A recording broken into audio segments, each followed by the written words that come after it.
It's just that it's good that we have eye care cards because people get recognised on how much work they do in their spare time, especially in and out of school.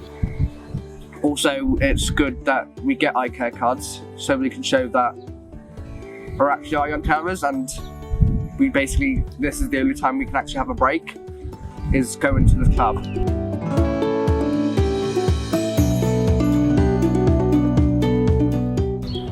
Probably in shops and swimming centres. Yeah. Maybe like the swimming pool, when we go swimming, and like those shops and stuff.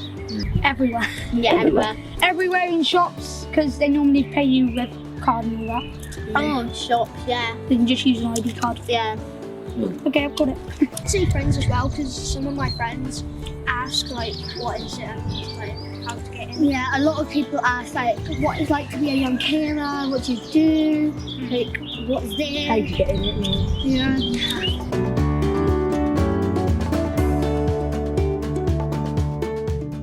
See, Clara? Because it's fun. That was a good test. Yeah. It's a bit messy, but it's mess.